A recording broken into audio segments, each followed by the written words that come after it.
जैसे मेरे साथ जो है वो नहीं आया, वो उनके पेपर्स चल रहे हैं, अच्छा, तो वो उनके लिए हेल्पफुल है वो। फिर यानी कि घर बैठे इंतज़ाम हो गया ना। जो आया उनके लिए नहीं है, घर बैठे। ये सेम वही एग्जाम्पल है। अच्छा, एक चेंज हमें ये किया कि स्पूल ऑन किया था हमने, ठीक है। हमने ये जो क्यूरी लिखी है इसमें हमने एक चीज़ का इजाफा किया।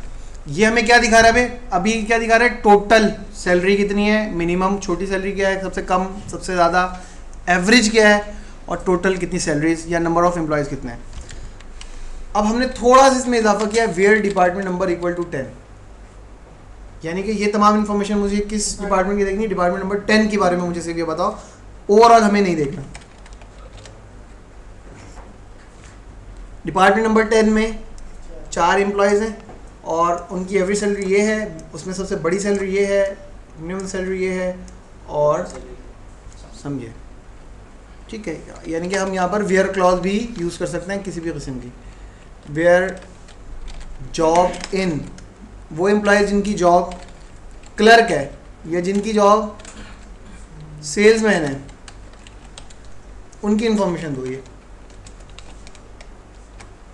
तो ये सेल्समैन के आगे के और क्लर्क्स की के दो, ये जो जॉब्स हैं क्लर्क और सेल्समैन, ये टोटल कितने एम्प्लॉयज़ हैं? 8 हैं, और उनकी डिफरेंट इंफॉर्मेशन। अब ये जो हम फंक्शन यूज़ कर रहे हैं, ये इसमें जो कॉलम हमने यूज़ किया है इसकी डेटा टाइप क्या है? सैलरी नंबर में होती है, ठीक है। सारे में हमने सैलरी लिखा है। क्या मैं ये लिख सकता हूँ? अगर मैं लिखूँ select sum of hire date from EMP, ये क्यों चलेगी? तमाम की डेट को ऐड कर दो।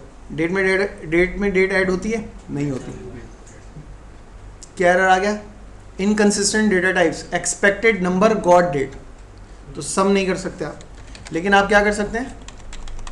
मिनिमम हायर डेट निकाल सकते हैं। मिनिमम हायर डेट का मतलब सबसे सीनियर, सबसे अर्ली जो भी डेट थी वो आपको नज़र आ जाएगी। इसी तरह मिनिमम कर सकते हैं तो मैक्सिमम भी आप कर सकते हैं, ठीक है।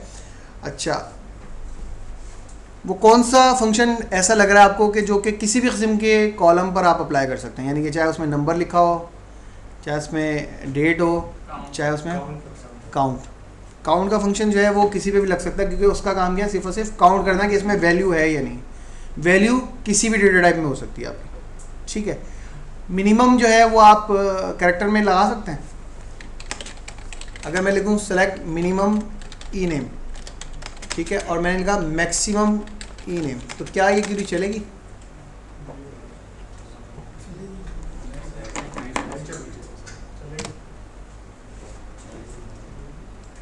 ये क्वेरी इसमें भी चल सकती है, यानी कि कैरेक्टर डेटा पे भी आप इसको यूज़ कर सकते हैं। एस की कोड के हिसाब से उसने क्या किया?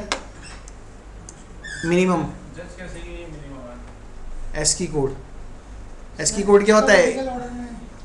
हाँ, आप वो समझ लें अल्फ़ाबेटिकल ऑर्डर। ए का एस की कोड क्या होता है?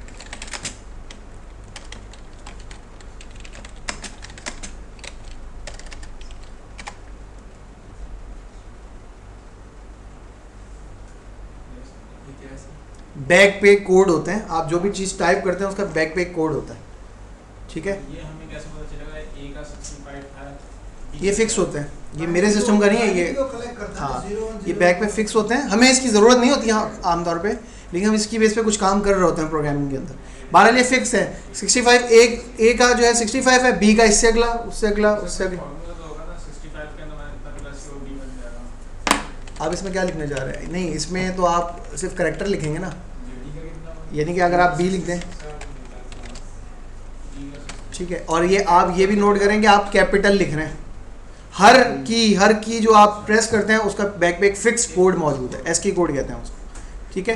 तो यहाँ से हमने देख लिया, उसकी बेस पर जो है उसने वो काम कर दिया आपका, ठीक है। वरना उसकी कोई लॉजिक नहीं बनती कि ये क्या कर रहे हैं हम कि मिनिमम नाम निकाल दो और मैक्सिमम निकाल दो, ठीक है।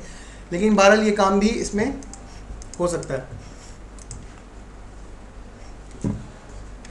अगर हम लिखें, एक बहुत आसान सी चीज़ और बहुत कॉमन यूज़ होती है, हमें ये चेक करना है कि किसी भी टेबल में हमारे पास नंबर ऑफ़ रिकॉर्ड्स रोज कितनी है, तो हम सिंपल लिखते हैं सेलेक्ट काउंट स्टैटिक फ्रॉम, अगर ईएमपी से देखना है यानी कि number of 15 number of record इसमें मौजूद हैं, यानी कि 15 एम्प्लॉयज की इंफॉर्मेशन इसमें मौजूद है। अगर हम लिखें फ्रॉम डीपीडी 5 रिकॉर्ड इसमें मौजूद हैं। किसी भी टेबल में आपको चेक करना है नंबर ऑफ रिकॉर्ड्स कितने हैं। अगर हम लिखें select count static from cat, ये भी इसने हमें बता दिया, ठीक है, कि हमारे पास टोटल कैटलॉग में जो ऑब्जेक्ट्स पड़े हैं वो टेबल व्यू जो भी है बाहर वो कितने हैं। अगर हम लिखें select count static from user underscore objects, user underscore objects क्या है हमें नहीं पता फिलहाल, बहरहाल ये जो भी चीज़ है इसमें नंबर ऑफ रिकॉर्ड कितने 12 है। अगर हम लिखें select count static from all underscore objects, तो रिजल्ट नहीं आ रहा, 40,000 रिकॉर्ड, ठीक है।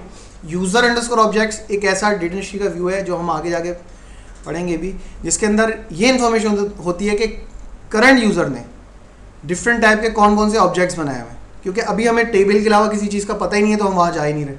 लेकिन हम जब आगे बढ़ेंगे हम पढ़ेंगे टेबल व्यू इंडेक्स साइनोनियम, तो देन हम उसके अंदर क्यूरी करके देखते हैं कि कौन कौन से ऑब्जेक्ट्स हैं। ये ऑब्जेक्ट है तो ये क्या चीज़ है, अगर EMP है तो क्या ये टेबल है या व्यू है, उसमें टाइप का एक कॉलम होता है, कब क्रिएट हुआ था, ये तमाम इन्फॉर्मेशन जो है हम वहाँ से चेक कर सकते हैं। बहरहाल काउंट स्टैटिक का फंक्शन क्या काम कर रहा है, किसी भी टेबल के अंदर अगर आपको रोज़ काउंट करनी है तो आप देख सकते हैं, प्लस अगर आप इसमें वेयर कंडीशन लगा दें तो वो भी हो सकता है। अगर मैं लिखूँ select count static from EMP तो 15 रिकॉर्ड्स दिखा रहा है मुझे, लेकिन अब मैंने इसमें ऐड किया कि मुझे ये बताओ वो एम्प्लॉय जिनकी जॉब जो है वो सेल्समैन है, काउंट स्टैटिक फ्रॉम एम्प्लॉयज, लेकिन where job equal to salesman, कि एम्प्लॉयज तो बहुत ज़्यादा मौजूद हैं उसमें, लेकिन मुझे रिकॉर्ड्स कौन से किस रिकॉर्ड की इन्फॉर्मेशन चाहिए, जो कि सेल्समैन है। इसी तरह से अगर मैं ये कहूँ कि मुझे वो एम्प्लॉयज देखने हैं जो 81 में हायर होते हैं, यानी कि कितने हैं, तो इसके लिए मुझे क्या करना पड़ेगा, वो एम्प्लॉयज जो 81 में हायर हुए थे 1981 में, या मैं ये कहूँ कि 1981 में नंबर ऑफ एम्प्लॉयज कितने हायर आपने किए थे। Select count static from EMP where hire date, sub STR पहले आएगा या हायर डेट पहले आएगा, सब STR पहले आएगा है, पहले डिसाइड कर लेना, जमहूरियत है सबका साथ देना पड़ता है। पहले अगर फॉर एग्जांपल मैं लिख दूं वेयर हायर डेट, ठीक है, अगर मैंने इस क्यूरी में लिखा वेयर हायर डेट तो मैं आगे क्या लिखूंगा, मुझे ये बता दें क्या लिखिए।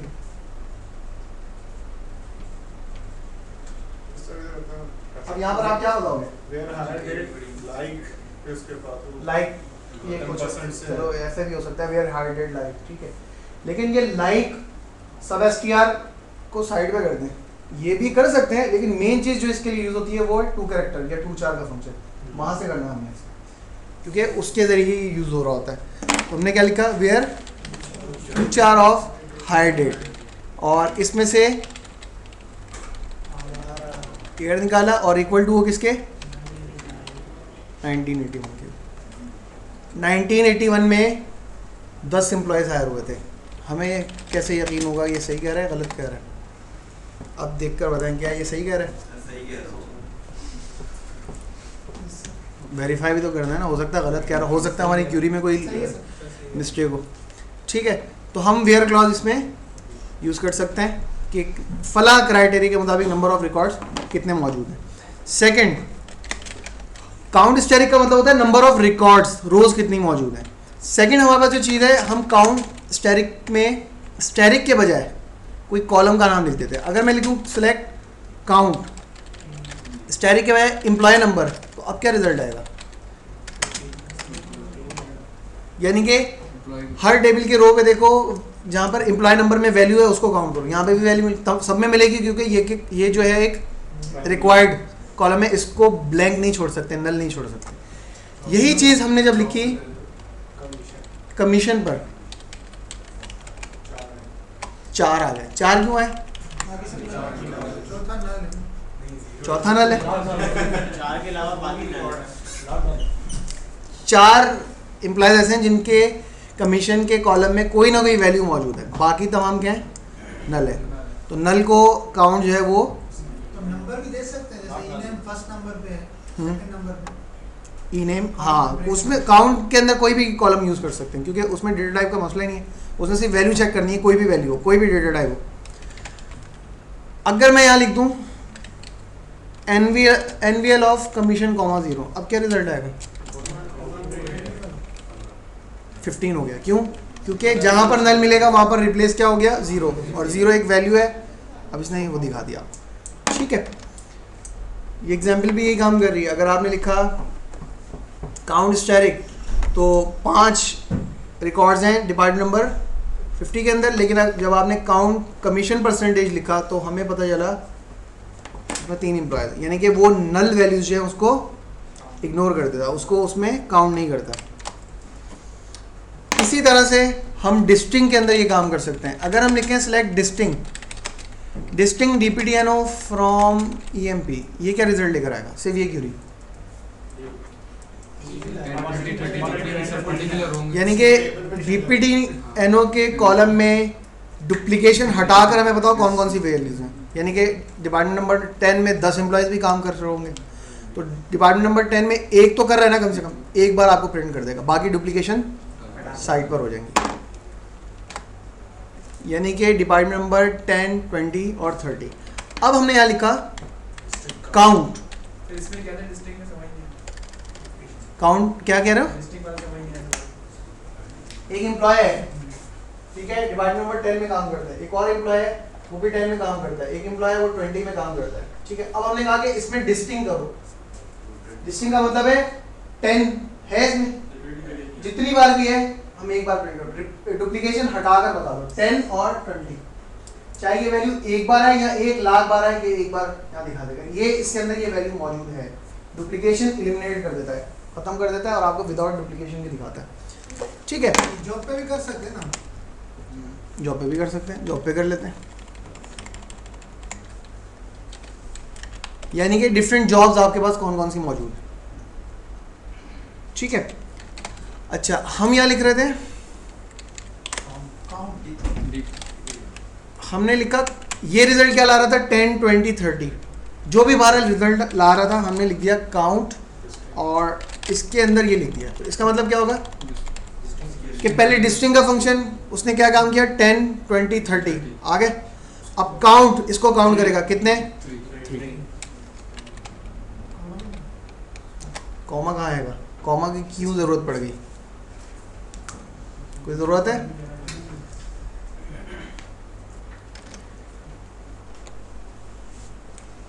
अच्छा, इसी तरह से ये चीज़ हमने पहले भी देखी, दोबारा देखते हैं। हमने देखा select average commission from EMP। Average commission दिखा रहा है आपको 550। एक और चीज़ आप इसमें ऐड कर दें ताकि आपको मज़ीद क्लियर हो। हम लिखा सम ऑफ कमीशन, कमीशन का टोटल करके बताओ कितना है?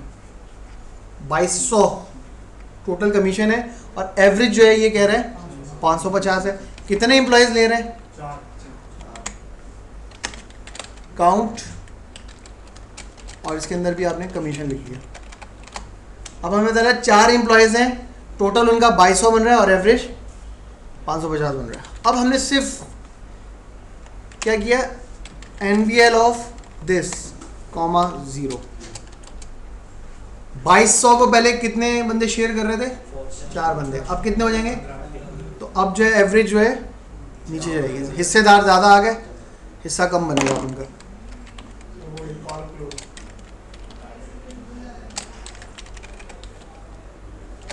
146 हो गया, क्योंकि पहले 2200 का अमाउंट जो है वो 4 बंदों में था, अब 2200 का amount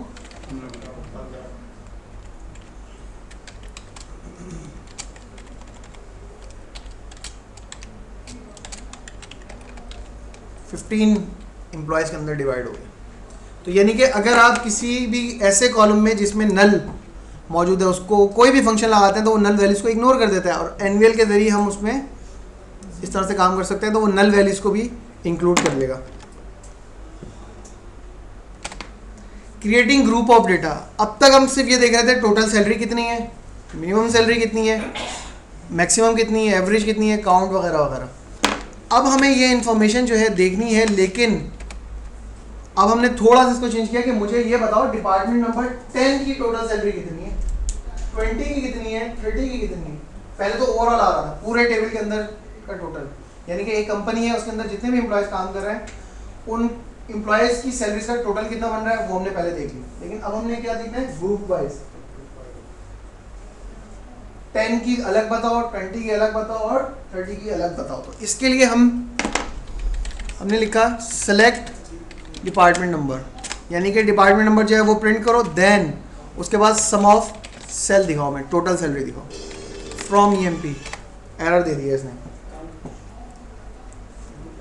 not a single group function. ये बात याद रखने वाली है कि जब भी, और ये आधे से ज़्यादा जो है ये दोबारा मुझसे पूछेंगे कल परसों तक, मुझे पता है। वो 14 लाइन है, हाँ। पास करा, वो एक लाइन कर रहा तो इकट्ठा कैसे कर सकते हाँ ना, यही तो मसला है ना। तो प्रॉब्लम क्या है कि अगर आपकी क्यूरी के अंदर ग्रुप फंक्शन मौजूद हो, इस क्यूरी के अंदर कोई ग्रुप फंक्शन है ग्रुप फंक्शन है ना, मुझे पता हो तो मुझे पता तो चले कि कुछ आ रहा है या ऊपर से आ रहा है, ठीक है। ग्रुप फंक्शन आपके पास मौजूद है, एक सम ऑफ सेल। दूसरा जो कॉलम लिखा है, क्या इस पे कोई ग्रुप फंक्शन लगा हुआ है? नहीं लगा, ये तो सिंपल लिखा हुआ है। आपकी क्यूरी में जब भी ग्रुप फंक्शन यूज होगा और अगर उसके साथ कोई सिंपल कॉलम आपने लिखा जिस पे कोई भी फंक्शन नहीं लगा हुआ, तो उस कॉलम को आपने ज़रूर ग्रुप बाय डीपीडीआर, ग्रुप बाय की एक क्लॉज आ गई है आपके पास, ये पहले नहीं थी। जब भी आप क्यूरी लिखेंगे जिसके अंदर ग्रुप फंक्शन मौजूद है और उसके अलावा एक सिंपल कॉलम या एक से ज़्यादा भी हो सकते हैं, अगर है तो उस कॉलम को ग्रुप बाय के अंदर लिखना लाजमी है, वाजिब है। अब आप इसको चलाएं। अब क्या हो गया, अब ये रिजल्ट आ गया। रिजल्ट लेकिन जो है हमें समझ में नहीं आ रहा, उल्टा आ रहा है, इसको सीधा करना है हमें। तो हम ऑर्डर बाय कर सकते हैं। अब ऑर्डर बाय हमारे पास ऑप्शन है कि हम ऑर्डर बाय वन क्या, पहला कॉलम, क्यूरी के अंदर मौजूद पहला कॉलम जो है उसके हिसाब से ऑर्डरिंग कर दो। लेकिन हम चाह रहे हैं ऑर्डर बाय और डिपार्टमेंट नंबर वाइज ना हो, बल्कि जिसका सबसे ज़्यादा टोटल बन रहा है वो है, देन उसके बाद उससे कम और फिर उससे कम। तो हम यहाँ क्या यूज़ करेंगे, order by 2,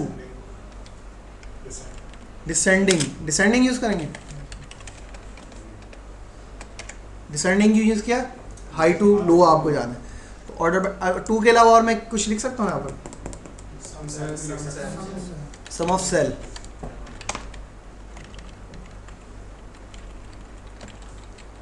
some of sale, तब भी वही काम कर दिया। अच्छा, इसके अलावा मैं कुछ और लिख सकता हूँ ऑर्डर बाय में, क्या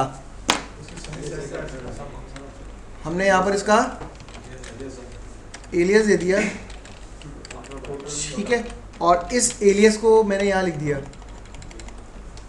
चलिए, ये क्यूरी चल जाएगी, एलियस लिखवा दिया इन्होंने ऑर्डर बाय के अंदर। अच्छा, हटा देते हैं, उससे कोई फर्क नहीं पड़ता अगर वैसे लिखा वैसे लिखा। हाँ भाई, चल जाएगी। तो ऑर्डर बाय में हमने पढ़ा था कि हम एलियस भी यूज़ कर सकते हैं। वेयर क्लॉज में हम एलियस यूज़ कर सकते हैं, वेयर क्लॉज में हम एलियस यूज़ नहीं कर सकते। ग्रुप बाय में भी हम एलियस यूज़ नहीं कर सकते। हम एलियस जो है ऑर्डर बाय के अंदर यूज़ कर सकते हैं। अच्छा, अब हमें क्या फ़ायदा हो गया कि अब जो है हम जो है मज़ीद जो है डिटेल में इसको हमने देख लिया। पहले हमें क्या पता चल रहा था कि टेबल के अंदर टोटल सैलरी कितनी है, किसी ओवरऑल कितनी सैलरी जा रही है एम्प्लॉयज़ को। अब हमें क्या पता चल गया, डिपार्टमेंट वाइज। अब हमने एक और कॉलम इसमें ऐड किया, जॉब, कि जॉब का जो कॉलम है इसको भी ऐड कर दो। अब हमने इसको क्यूरी को रन किया। एक चीज़ हम इसको ये कर दें, ऑर्डर बाय 1 किया है। अब क्या मसला हो गया, क्योंकि अब ये जो कॉलम आपने मजीद ऐड किया है ये ग्रुप बाय के अंदर आपने नहीं लिखा, तो हमने सिंपल इस कॉलम को भी इसमें लिख दिया। गिवन। अब ये रिजल्ट क्या बन रहा है?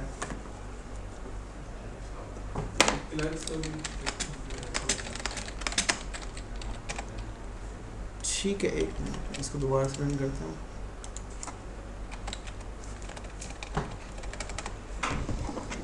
अब हमें मजीद डिटेल पता चल रही है कि डिपार्टमेंट नंबर 10 के अंदर जो क्लर्क हैं कितने भी हैं, ये भी हमने बात नहीं की। हमारे जितने भी उनकी सैलरी 1300 है।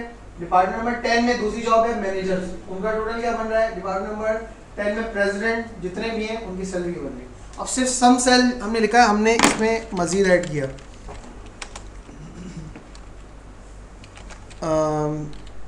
काउंट स्टेरिक, ठीक है। सही, हमने ग्रुप बाय जो लिखा है इसका कॉन्सेप्ट क्या था? ये हम इसको ग्रुपिंग के लिए बता रहे हैं कि किस कॉलम के हिसाब से ग्रुपिंग करनी है, ठीक है। अगर आप सपोज करें डिपार्टमेंट नंबर 10 है आपके पास और उसके अंदर डिफरेंट एम्प्लॉयज काम करते हैं, ये डेटा है, ठीक है। डिपार्टमेंट नंबर 10 है, उसमें कोई भी एम्प्लॉय का नाम है और उसकी ये सैलरी है, ठीक है।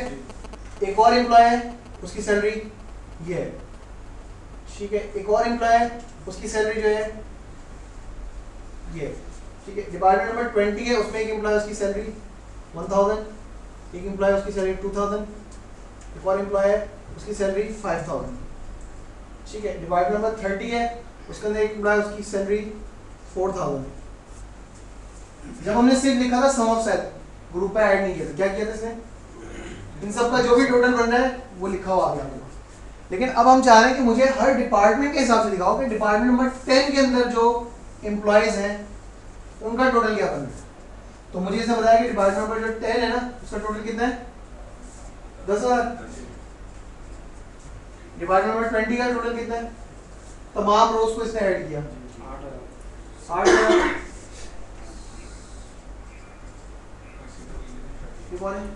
तो ये जबरदस्ती का है, ऑफ कर दो इसको, साइलेंट कर दो, ठीक है। और लास्ट कौन सा है? अब ग्रुपिंग कर दी ना आपने, ठीक है। ये हम ईएमपी के टेबल के अंदर काम कर रहे हैं, ये कोई और भी टेबल हो सकता है सेल्स का टेबल भी हो सकता है। सेल्स हम देख रहे हैं डे वाइज, मंथ वाइज, ठीक है, कि हमारी एक दिन के अंदर कितनी सेल्स हुई है, तो हमने उसको ग्रुप बाय और 2-4 के जरिए डे निकाल लिया, ठीक है। मंथ पे कर रहे हैं तो मंथ के हिसाब से आपने देख ली, तो हमें जो है पता चल रहा है कि किस दिन में कितनी नंबर ऑफ ट्रांजैक्शन हुई है, तो उस बेस पे हम ये काम कर रहे हैं, ठीक है। अच्छा, 2 कॉलम ऐड कर दिए तो इसका मतलब है अब इन 2 के हिसाब से हम देख रहे हैं कि डिपार्टमेंट नंबर 10 का इसने बताया कि 10,000 इसकी सैलरी आ गई, लेकिन डिपार्टमेंट नंबर 10 के अंदर भी तो बहुत सारी जॉब्स होंगी, तो हमें बताओ डिपार्टमेंट नंबर 10 के अंदर किस जॉब की कितनी सैलरी आ गई। ये इन्फॉर्मेशन देखने से हमें क्या फायदा हो रहा है? हम as a director, as a owner company के डिसीजन ले सकते हैं कि मुझे अपनी कंपनी की इंफॉर्मेशन तमाम मिल रही है, क्या हो रहा है मेरी कंपनी के अंदर, इसकी बेस पे वो डिसीजन लेगा कि भाई ये 10,000 इसकी सैलरी जा रही है, सबसे ज़्यादा यहाँ जा रही है, तो ऐसा क्या वजह है यहाँ पर, इधर ज़्यादा सैलरी क्यों जा रही है, ऐसा कौन है जिसको हम इतनी ज़्यादा सैलरी दे रहे हैं। प्रोडक्ट है तो कौन सी प्रोडक्ट ज़्यादा सेल हो रही है, स्टॉक में क्या कितना स्टेटस है उसका, कितना स्टेटस पड़ा हुआ है, इस टाइप की चीज़ें जो हैं उसमें हम ग्रुप फंक्शंस यूज़ करते हैं, समराइज कर रहे होते हैं अपना डेटा। ये क्यूरी हमने चलाई। अच्छा, एक बात मुझे ये बताएं, अगर मैं इस क्लॉज में ये चेंज कर दूं तो क्या फ़र्क आएगा?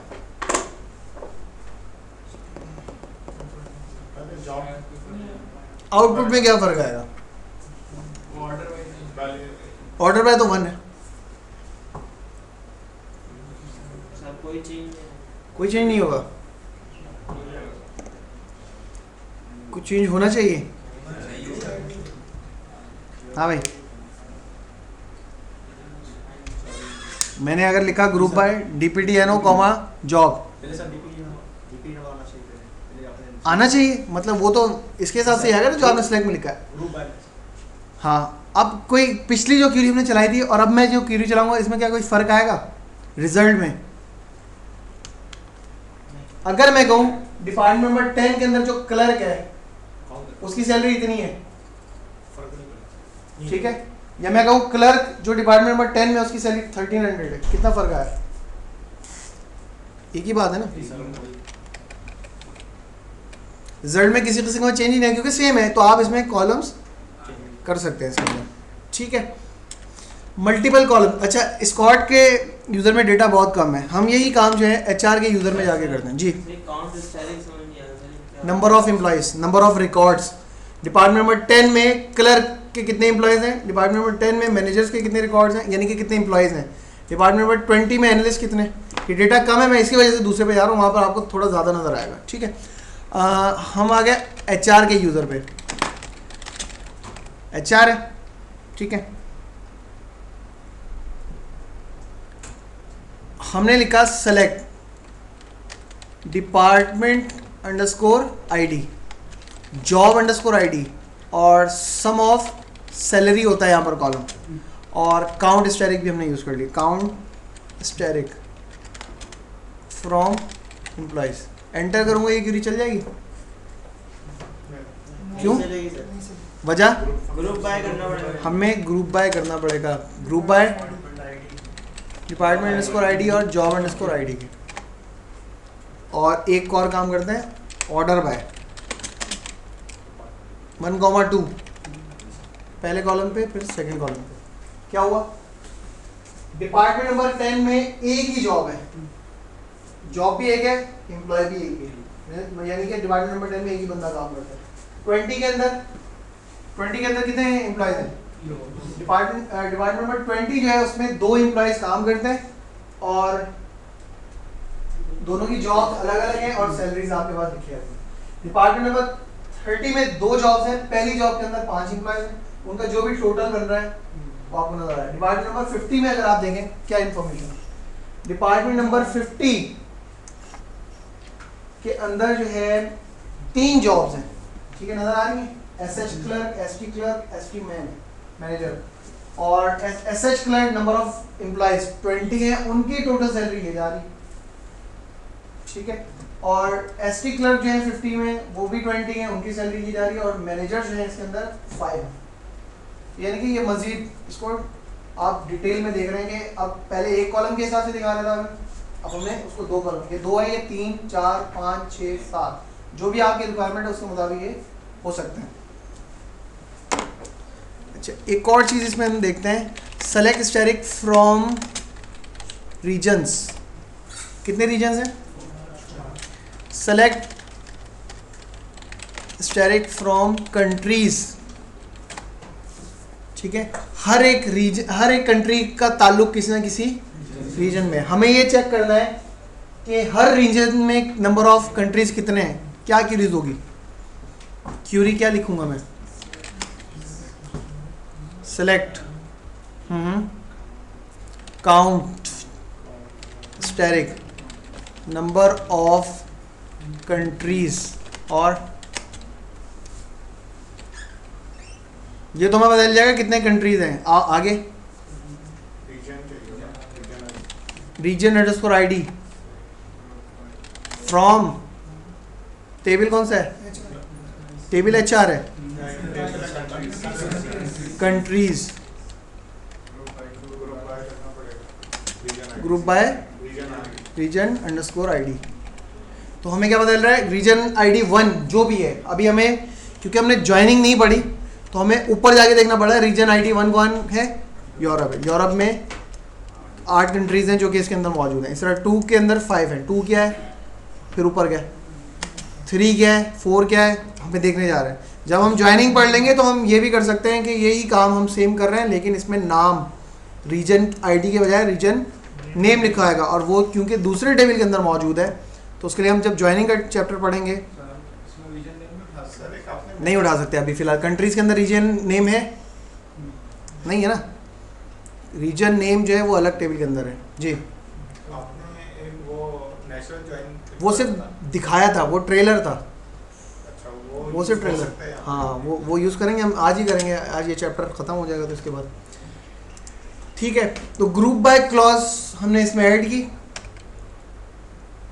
अच्छा, एक और चीज़, अगर हमने बात की कि अगर हम ग्रुप फंक्शन के अलावा कोई भी सिंपल कॉलम लिखते हैं तो उसको ग्रुप बाय में लिखना ज़रूरी है, ठीक है। लेकिन अगर हम लिखें select sum of sal from EMP group by DPDN। अब क्या होगा, तो यहाँ पे एम्प्लॉइज का है, एक ही थोड़ी है HR में। मैं स्कॉट से कनेक्ट भी हो गया हूँ, जल्दी हो गया।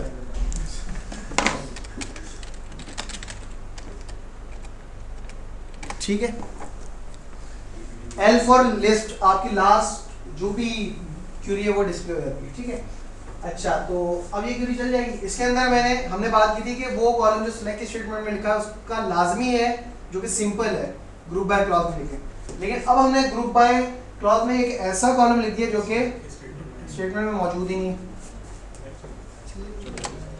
क्यूरी चल जाएगी। ठीक है, लेकिन रिजल्ट क्या समझ में आ रहा है?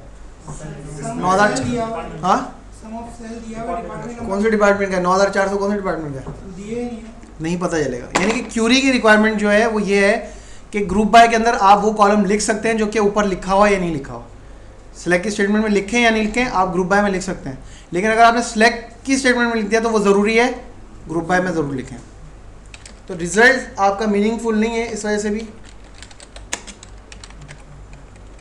अब ये क्यूरी वही काम करिए, लेकिन हमने वो कॉलम ऐड कराया ताकि हमें रिजल्ट का पता तो चले रिजल्ट क्या है।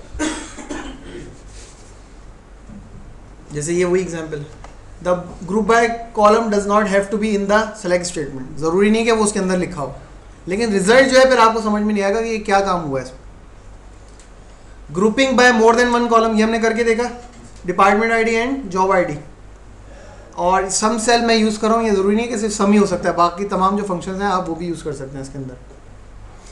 इस क्यूरी में क्या प्रॉब्लम है? ग्रुप बाय नहीं लगाया आपने, एक कॉलम लिख दिया डिपार्टमेंट आईडी और आपने इसमें ग्रुप बाय नहीं लगाया तो उसने एरर दे दिया। तो ग्रुप बाय क्लॉज लगानी ज़रूरी होती है, हमें पता चल गया।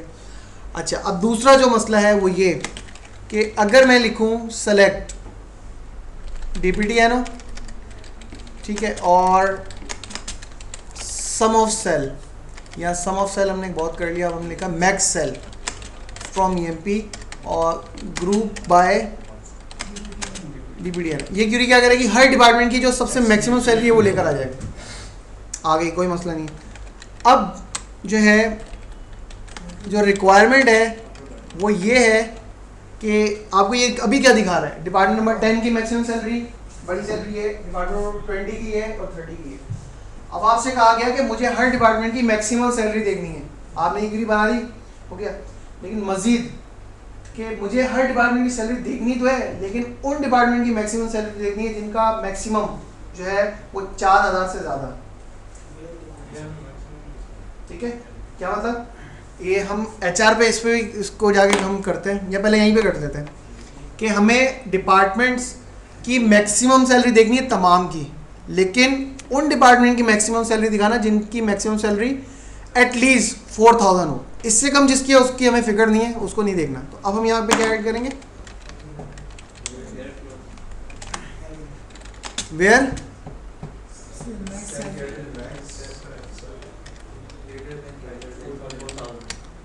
4000। ये कह रहा है, क्या कह रहा है? Group function is not allowed here. Group function जो है वेयर क्लॉज जो है उसमें आप ग्रुप फंक्शन यूज़ नहीं कर सकते, या हम ये कह सकते हैं ग्रुप फंक्शन को वेयर क्लॉज रिस्ट्रिक्ट नहीं कर सकती। वेयर क्लॉज का क्या काम है? सिंपल रिकॉर्ड जो होते हैं आपके उनको रिस्ट्रिक्ट करता है, जिसकी जॉब ये है वो ले आओ, जिसका डिपार्टमेंट नंबर ये है वो ले आओ, जिसका डिपार्टमेंट नंबर ये नहीं है या जिसका डिपार्टमेंट नंबर ये हो या ये हो, इस तरह के काम करता है। ग्रुप फंक्शन जो है इसको अगर आपको रिस्ट्रिक्ट करना है तो आप इसमें वेयर क्लॉज यूज़ नहीं कर सकते, इसने आपको एरर दे दिया। तो हमने इसमें यूज़ किया वेयर को, हमने कमेंट्स कर दिया और हम आए यहाँ पर और हमने ऐड किया हैविंग। वेयर की जगह सिंपल क्या आ गया? Having. Having sum of sal max sal greater than 4000। यानी कि हमें हर डिपार्टमेंट की मैक्सिमम सैलरी देखनी है, लेकिन किनकी? जिनका मैक्सिमम 4000 से ज़्यादा बन रहा है। एक ही डिपार्टमेंट ऐसा है जिसका टोटल जो है वो 4000 से ज़्यादा है।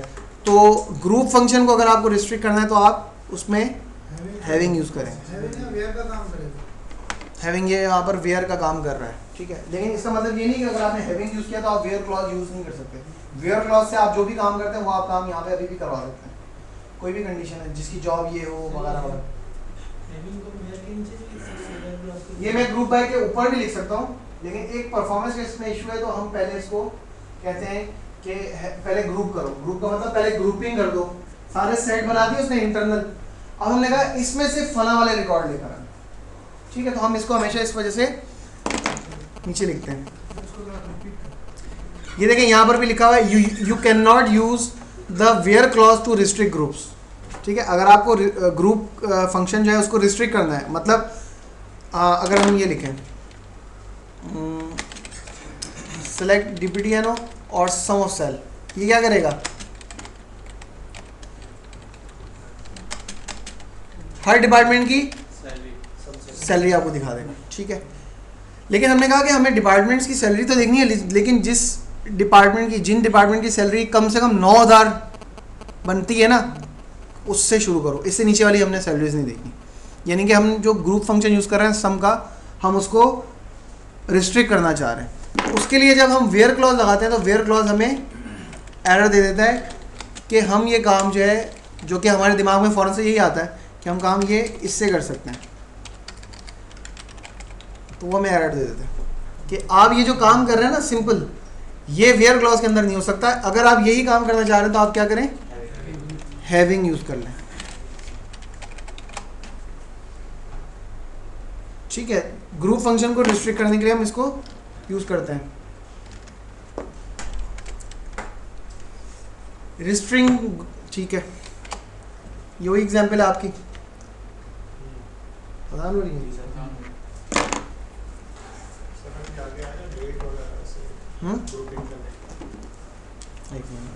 क्वेश्चन कर लेना तो आ जाएगा।